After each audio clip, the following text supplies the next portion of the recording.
چل دیے تم آنکھ میں اشکوں کا دریا چھوڑ کر. رمضان میں بڑا عظیم الشان جس کو قرآن نے فتح سے تعبیر کیا وہ ہے کون؟ فتح مکہ، جس کا ذکر سورہ اذا جاء میں بھی ہے. اذا جاء نصر اللہ والفتح. رسول پاک بہت شاندار لشکر لے کر چلے جنگ مکہ کے لیے. 10,000 کا لشکر تھا، اس کے پہلے اتنا بڑا کوئی لشکر نہیں. اگر یہ لشکر میرے آقا سرور کائنات مکے پر اگر چڑھا دیتے تو سب ایسے پس جاتے جیسے چکی میں آٹا پستا. مگر میرے آقا تو اس روز رحمت للعالمین کا جمال دکھا رہے ہیں. رسول پاک سرور عالم صلی اللہ علیہ وسلم نے مکے سے کچھ فاصلے پر رات کو قیام کیا تو بدیل ابن ورقہ اور ابو سفیان یہ لوگ نکلے کہ لشکر آ رہا ہے، ذرا دیکھیں تو کیسے لوگ آ رہے ہیں. یہ لوگ جاسوسی کرنے کے لیے یہ سردار لوگ نکلے، مگر مسلمانوں کے لشکر نے گرفتار کر لیا. رسول پاک کی خدمت میں حاضر کیا گیا تو اب حضرت ابو سفیان تو پہلے ہی سے اسلام سے متاثر ہو گئے تھے اس وقت جب کہ حضور کا مکتوب دعوت ہرقل کے دربار میں گیا تھا اور یہ پکڑ کے بلائے گئے تھے اور ان سے پوچھا گیا کہ وہ کیسے ہیں، یہ وہ سوال کیے گئے. اس کے بعد کہا اس نے کہ مجھے معلوم تھا کہ وہ نبی آنے والے ہیں، مگر یہ نہیں جانتا تھا کہ تمہیں لوگوں کے خاندان میں آئیں گے، اور اگر مجھے یہ مہلت ملتی کہ ان کی خدمت میں جاؤں تو ان کی ملاقات کے لیے میں بہت اہتمام کرتا. وَلَغَسَلْتُ عَنْ قَدَمَيْهِ، ان کے قدمین مبارک دھوتا میں. یہ ہرقل روم کے شہنشاہ نے یہ کہا تھا. مگر یہ تو ہو گئی بات، اتنے بڑے بادشاہ نے. حضرت ابو سفیان کہتے ہیں جب اس نے یہ سب باتیں کہی تو میرے دل میں یقین آ گیا کہ اب وہ ضرور سب پر غالب آ کر رہیں گے اور ہم سب کو اسلام قبول کرنا پڑے گا. اسی روز کہتے ہیں میرے دل میں یہ بات آ گئی. اب کہتے ہیں کہ احد وہ فتح مکہ کے دن جب رات میں ہم گرفتار ہوئے تو جیسے ہی رسول پاک کی خدمت میں پہنچے پکڑ کر کے لائے گئے تو ابو سفیان نے اسلام قبول کر لیا. اسلام قبول کر لیا. اب اسلام تو قبول کر لیا انہوں نے، مسلمان ہو گئے.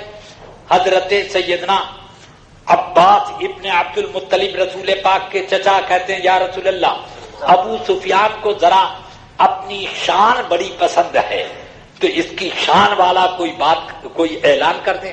فرمایا اعلان یہ ہے کہ جو شخص ابو سفیان کے گھر میں آ جائے اس کی معافی، جو دشمن بھی آ جائے اس کے گھر میں اس کی معافی، جو اپنے گھر کا دروازہ بند کر لے اس کی معافی، جو اپنے اسلحے پھینک دے اس کی معافی.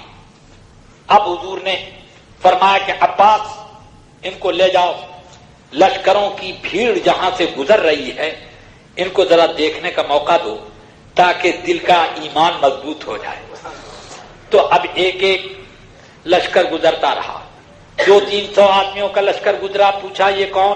کہ یہ بنو غفار ہیں. کہ مالی ولی الغفار، مجھے غفار سے کیا مطلب.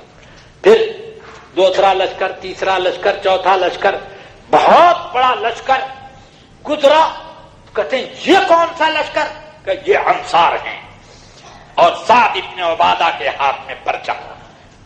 ابو سفیان کو دیکھتے ہی سعد ابن عبادہ نے کہا ابو سفیان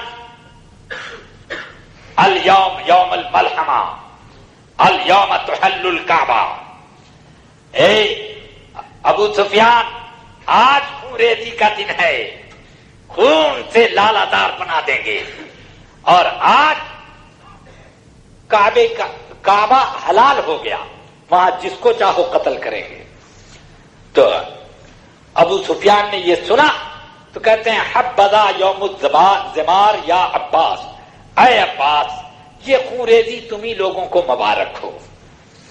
اتنے میں لشکر اب مہاجرین کا آیا، پھر اس کے بعد بہت چھوٹا لشکر وہ آیا جس میں رسول پاک صلی اللہ علیہ وسلم تھے اور آپ کے مخصوص صحابہ تھے، یہ سب سے پیچھے۔ تو اب ابو سفیان آگے بڑھے، کہتے ہیں یا رسول اللہ آپ نے سنا سعد ابن عبادہ نے کیا کہا؟ کیا کہا؟ کہا کہ آج خون ریزی کا دن ہے، کعبہ حلال کر دیا جائے گا۔ فرمایا کہ لقد کذب سعد، سعد نے غلط کہا ہے، الیوم یوم المرحمہ الیوم تقسل کعبہ، آج رحمتوں کے باڑا بٹنے کا دن ہے، آج رحمتیں تقسیم ہوں گی اور آج کعبے کی عزت بڑھے گی، اس پر نیا غلاف چڑھے گا۔ اب میرے آقا سرور کائنات نے فرمایا، پھر فرمایا خالد آگے بڑھو، سعد کے ہاتھ سے جھنڈا لے لو۔ وہ خون ریزی کے لیے جھنڈا لیے ہوئے، اب جھنڈا ان کے ہاتھ سے بدل دیا گیا۔ میرے آقا سرور کائنات مکے میں آئے، اعلان کر دیا کہ لوگوں مجھ سے تمہیں کیا امید ہے؟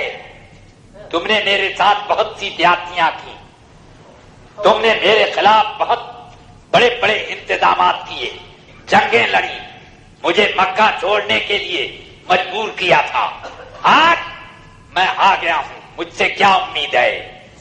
تو سب کہتے ہیں اخن کریم ابن اخن کریم، آج یا رسول اللہ آپ ہمارے بڑے ہی کرم والے بھائی ہیں اور ہمارے بھائی کے کرم والے بھائی کے بیٹے ہیں، آپ سے کرم ہی کرم کی امید ہے۔ فرماتے ہیں تو جاؤ اذهبوا انتم الطلقاء لا تثریب علیکم اليوم، جاؤ آج کوئی مواخذہ نہیں، سب کو معاف کیا، سب کو آزادی دی، جاؤ، سب کو معاف کر دیا میرے آقا نے۔ سبحان اللہ، اب تو رحمت بٹی۔ ایک رمضان میں تو ان صنادید قریش کو میرے آقا نے جہنم میں پہنچایا، اور ایک رمضان میں میرے آقا نے رحمتوں کا باڑا بانٹا۔ وہ بھی شوکت ہے اسلام کی، اور یہ بھی عظمت ہے اسلام کی۔